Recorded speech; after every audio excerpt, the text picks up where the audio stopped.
se o nosso universo não for tudo o que existe?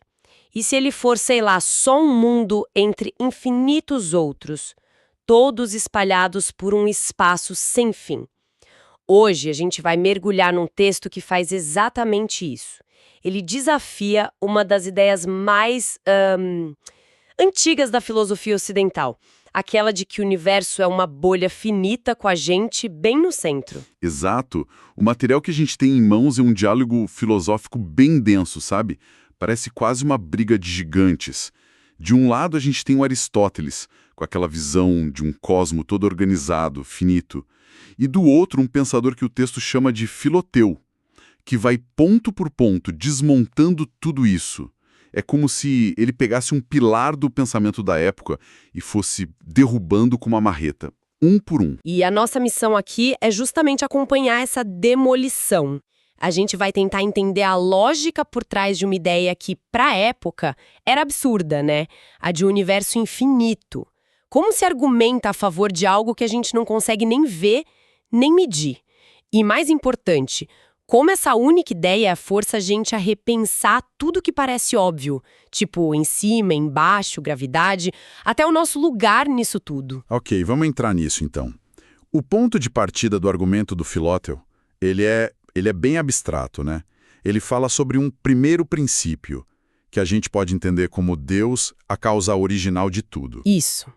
E o raciocínio é o seguinte: se essa causa é infinita na sua capacidade de criar, o resultado, o universo, também tem que ser infinito. Faz sentido. Um criador infinito fazendo uma obra finita soaria como uma contradição. Exatamente. Seria como um pintor com uma tela infinita e tinta infinita que decide pintar só um quadradinho no meio. Não faria o menor sentido. E para fortalecer esse ponto, ele usa dois conceitos-chave: potência ativa e potência passiva. Certo. A potência passiva é a capacidade que a matéria tem de se tornar algo, certo? Isso. Um pedaço de madeira tem a potência passiva de se tornar uma cadeira, de ser queimado, e a potência ativa é o poder da causa primeira de fazer isso acontecer. Ok, uma é a possibilidade e a outra é a ação. Mas como isso prova que o universo é infinito? Aí que está a sacada genial dele. Ele conecta as duas coisas de uma forma que não dá para separar. Ele diz: tudo que a matéria tem a potência passiva de ser, a causa primeira tem a potência ativa de fazer. Então, se a matéria pode, em teoria, se expandir para sempre, a causa primeira pode, de fato, criar um universo que se estende para sempre. Perfeito. É isso. A possibilidade de algo ser feito implica no poder de fazê-lo. O designer do universo não teria uma limitação que a matéria-prima não tem. Ah, agora ficou muito mais claro. E o texto usa uma analogia parecida com a nossa própria mente, né? Ele diz que a gente consegue imaginar uma sequência de números que nunca acaba. Exato. Um espaço que se estende para sempre. Se a nossa mente, que é finita, consegue conceber o infinito em potencial, a mente da causa primeira, que é infinita, deve conter esse infinito em ato, ou seja, de forma real. Isso transforma o universo infinito de uma possibilidade para uma necessidade lógica, quase uma prova matemática. Exatamente. É um salto lógico muito poderoso. Ok, a lógica do infinito é forte, mas me leva a outra pergunta. Se o universo é infinito, o que tem nele? É só um vazio sem fim entre as estrelas? Porque a ideia de nada, de um vácuo, era um problemão para a filosofia antiga, né? Aristóteles odiava essa ideia. Odiava é pouco. Para Aristóteles, a natureza tinha horror ao vácuo. E é aqui que o Filoteu mostra a astúcia dele. Antes de discutir, ele redefine os termos. Ele explica que, para alguns filósofos, tipo os estoicos, o mundo era a parte material, finita. Mas o universo era esse mundo mais um vácuo infinito ao redor. Entendi. Mas Filoteu vai além. Para ele, o vácuo não é um nada absoluto. Pense nele menos como um vazio e mais como um espaço. Uma região etérea, um palco infinito que tem a capacidade de conter corpos. Ah, não é um buraco, é o teatro onde a peça acontece. E é nesse ponto que o texto joga uma acusação bem pesada em cima do Aristóteles, né? Praticamente chama ele de trapaceiro. Exatamente isso. E aqui a coisa fica realmente interessante. O texto acusa Aristóteles de ser um sofista. Hoje essa palavra pode não ter tanto peso, mas na época era quase como xingar alguém de, sei lá, usar fake news. A acusação é que Aristóteles inventou uma definição de vácuo que ninguém mais usava, algo como o lugar onde não há nada e nada pode estar. Só para poder refutar essa definição facilmente. Exato. Ele construiu um espantalho, um argumento fraco de propósito, só para poder derrubá-lo e parecer o gênio da sala, ignorando a definição que todo mundo usava, que era de um espaço que pode conter corpos. Uau, que golpe baixo! Então, depois de estabelecer a lógica do infinito e limpar o terreno sobre o vácuo, o diálogo vira uma batalha. O outro personagem, o Eupino, começa a jogar na mesa os argumentos de Aristóteles contra o universo infinito. Um por um. É um verdadeiro interrogatório. E o primeiro argumento que o Eupino traz é sobre o movimento circular. Que para o Aristóteles era um movimento perfeito dos céus. Isso. A lógica dele era: se o universo fosse uma esfera infinita, as linhas que saem do centro para a borda seriam infinitas.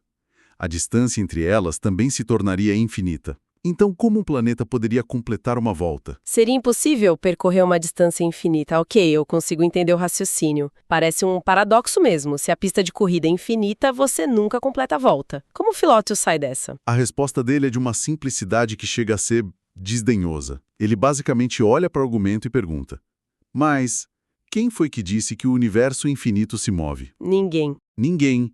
Ele aponta que todos os filósofos que defendiam um universo infinito sempre o consideraram imóvel. São os mundos, os corpos dentro do universo que se movem. Aristóteles estava atacando um argumento que ninguém nunca defendeu. Que virada. Você está discutindo com a pessoa errada. Ele desmonta o argumento sem nem entrar na física, só mostrando que a premissa estava errada. Genial. Mas o Eupino não desiste, né? Qual o próximo ataque? O próximo é ainda mais forte. Envolve movimento reto, peso, a própria noção de lugar. Em um universo infinito, argumenta Aristóteles, não pode haver um centro. E se não tem centro, também não pode ter em cima e embaixo absolutos. E sem um centro, para onde as coisas caem, o conceito de gravidade perde o sentido. Perde o sentido. E a leveza, que seria o movimento para longe do centro, também. Tudo ficaria perdido no espaço, sem direção. E esse argumento do Aristóteles parece bem sólido. Se não existe um chão universal, por que uma pedra cai? Como ele explica a força que prende as pessoas à Terra? E é aqui que vem a grande virada de chave de todo o texto. Filóteos simplesmente destrói a ideia de que em cima e embaixo são absolutos. Ele diz que são conceitos totalmente relativos. Relativos? Como assim? O exemplo que ele usa é brilhante. Para alguém que está na Lua, uma pedra que sobe da Terra está, na verdade, descendo em direção a essa pessoa. Para alguém no Sol, tanto a Terra quanto a Lua estão ao lado. Cima e baixo só existem em relação a um ponto de referência local. Espera um pouco. Isso é uma bomba. Ele está dizendo que não existe um mapa do universo com uma seta apontando para cima? Cada planeta, cada estrela é o seu próprio centro do mundo, com suas próprias direções? Isso é revolucionário! Totalmente. E ele aplica a mesma lógica para a gravidade. Ele diz que a Terra, como um todo, não é pesada. Nem o Sol, nem a Lua. A gravidade, para Filoteu, não pertence ao corpo celeste inteiro, mas às suas partes. Ah! Uma pedra não cai porque o centro do universo a está puxando. Uma pedra cai porque ela é, em essência, um pedaço da Terra. E ela deseja se reunir ao seu todo. É um anseio local de voltar para casa. Nossa, isso muda tudo. A gravidade não é uma lei universal imposta de fora, mas uma tendência interna das partes de se juntarem. Então, o outro argumento do Aristóteles, de que um corpo infinito teria peso infinito, também cai por terra. Exatamente. Porque, segundo Filoteu, não existe um corpo infinito com peso infinito. O que existe são infinitos corpos finitos. Infinitas terras, infinitos sóis, cada um com sua própria gravidade local. O erro de Aristóteles foi pensar o infinito como um bloco gigante. Certo. Então, o movimento e gravidade se tornam relativos. Mas e a composição desse universo infinito? Aristóteles tinha mais um argumento sobre isso, né? Sobre não poderem existir vários infinitos ao mesmo tempo. Sim, era um argumento lógico. Ele dizia que não poderiam coexistir, por exemplo, um universo infinito de água e um de fogo. Um teria que limitar o outro. Mas se eles se limitam, eles não são infinitos. É uma contradição. E como Filoteu resolve esse paradoxo? A resposta dele é sutil, bem elegante. Ele concorda. Dois infinitos não podem se limitar. Mas ele diz que essa não é a questão. Ele não está propondo múltiplos corpos infinitos. Ele propõe um universo infinito, que é o espaço, o éter. E dentro desse espaço existem inúmeros corpos finitos de diferentes tipos. Infinitas terras, infinitos sóis, todos finitos, mas em número infinito, espalhados por um espaço infinito. Isso, ele usa a analogia da lama. Num punhado de lama, você não distingue claramente a terra da água. Mas os dois elementos estão ali, misturados. O universo seria assim, um grande contínuo, um animal imóvel, onde os corpos se movem e se transformam. Isso me lembra muito ficção científica moderna. A ideia de incontáveis galáxias. É incrível pensar que isso era debatido há séculos. E o argumento final de Aristóteles sobre a interação.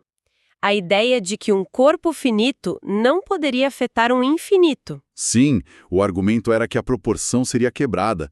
Uma força finita não teria efeito sobre uma resistência infinita. Levaria um tempo infinito para mover o corpo infinito, o que é absurdo. Faz sentido.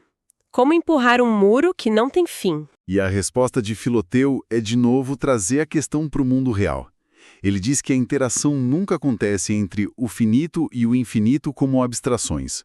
O que acontece é a ação de uma parte finita sobre outra parte finita, dentro do palco infinito. Um sol, que é finito, age sobre uma terra, que é finita. Exato. E ele leva o argumento ao extremo.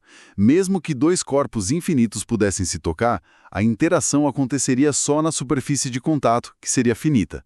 E se a força de ambos fosse infinita, o resultado não seria movimento, mas um equilíbrio perfeito. Um anularia o outro. Resumindo, em cada um dos pontos, Filoteu não refuta a lógica de Aristóteles dentro das regras dele, mas ele muda as regras do jogo. Sim, ele muda o campo de visão. Saímos de um universo fechado, hierárquico, com a Terra no centro, para um universo aberto, infinito, ele mesmo imóvel, mas cheio de mundos em movimento. E com isso, noções que pareciam absolutas como centro, gravidade, cima e baixo, viram pó. Tudo se torna relativo. Essa é a grande mudança de perspectiva. A Terra perde completamente o seu lugar privilegiado. Não somos o centro de nada. Somos só mais um corpo celeste girando e se movendo nesse campo etéreo infinito. E o texto vai além. Ele argumenta que é o nosso próprio movimento, a rotação da Terra, que cria a ilusão de que o céu inteiro gira ao nosso redor. Uma ideia que a razão alcança mesmo que os olhos enganem. É isso que ele diz. Exatamente. E para fechar, o texto não nos deixa apenas com um novo modelo físico do universo, mas com uma ideia quase espiritual para reflexão, né? Depois de construir essa visão imensa, Filoteu afirma que esse universo todo, infinito e cheio de vida, é ele mesmo um grande animal, um organismo vivo. Sim, a ideia de que o universo não é uma máquina morta, com engrenagens e regras frias, mas um ser vivo, que contém em si toda a aula, toda a vida em todas as suas partes. Cada estrela, cada planeta, seria como uma célula nesse corpo cósmico. O que nos deixa com uma pergunta final para pensar. Se o universo é, de fato, um ser vivo, infinito e consciente, e não apenas um espaço vazio com bolas de gás e rocha, o que isso nos diz sobre a natureza da nossa própria consciência? E qual é, afinal, o nosso papel dentro dessa vida cósmica imensa?